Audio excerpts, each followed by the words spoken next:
Jonah and the whale. Oh, look, oh. This is the whale, no? Kita, no? Jonah and the whale. Yeah. Ito po ang gusto ni Nathan na book. Jonah and the whale. Open.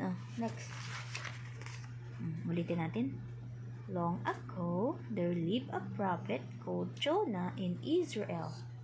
Jonah spread the word of God among the Israelites. Next page. One day, God said to Jonah, "Go to Nineveh and preach to them. Evil and sins are on the rise there." But Jonah did not wish to preach to the people of Nineveh. They were enemies of his land, Israel.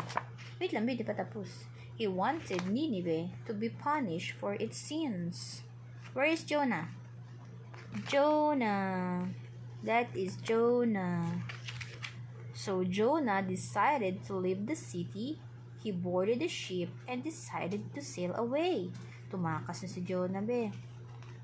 But when God saw Jonah sail away on a ship, he was very angry. He created a violent storm in the sea. The storm was so violent that it could break or kill anyone. Look, oh, ayan na, oh, may bagyo na. The sailors threw everything on the ship overboard. When they could not do more, they prayed to God. All this while, Jonah was lying fast asleep on the lower deck of the ship. The captain said to him, "How can you sleep? Pray to God. He might listen to you." When the storm continued, the sailors said, "There is someone on the ship who has brought this upon us. Let us find out." Ito si Jonah. Huwag mo ikis Jonah, be. Ito si Jonah. Ito ang captain. They found out that it was Jonah. All the sailors began questioning Jonah. Jonah said, "Throw me into the sea. I am the reason behind the storm." But the sailors did not want to throw Jonah overboard.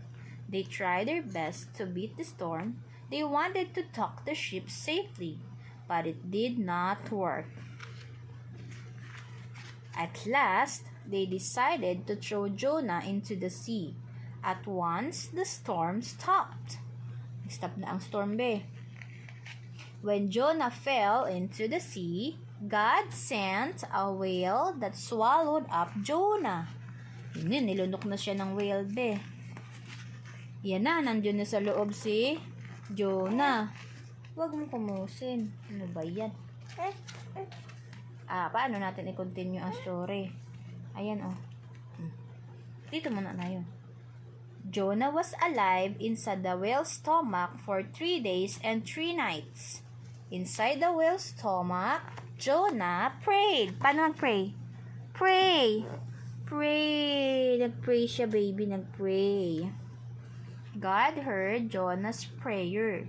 He ordered the whale to throw up Jonah, and Jonah landed on dry ground. Yun na, niluwa na si Jonah ng whale. Then, God said to Jonah, "Go to Nineveh and preach there." This time, Jonah obeyed him. Jonah called out to people in Nineveh, "Within 40 days, Nineveh shall be destroyed."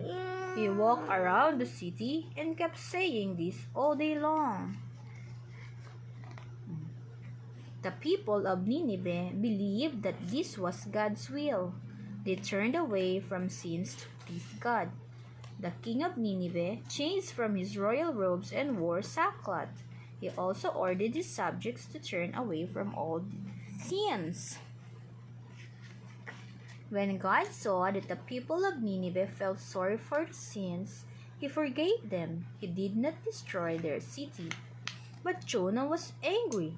He did not want Nineveh to be forgiven. He felt people would call him a false prophet. So Jonah said to God, "Oh Lord, people will not believe me ever. It is better that I die." Jonah left the city. He built a little shed. He sat under its roof, waiting to see if God would keep His word. Ano ba yan? Ba't sinisipa mo yung libro? God made a plan to shade Jonah from the sun's rays. Jonah was glad and sat under its shade. But the next day, a worm destroyed the plant, and Jonah suffered in the heat. Yan, kinain ng mga uod ang halaman. It was then that God said to Jonah, "You were sorry to see the plant die, but you did not grow it. Shouldn't I forgive Nineveh, where there are many innocent people too?" Jonah realized that all living beings are precious to God. The end. The end na po story.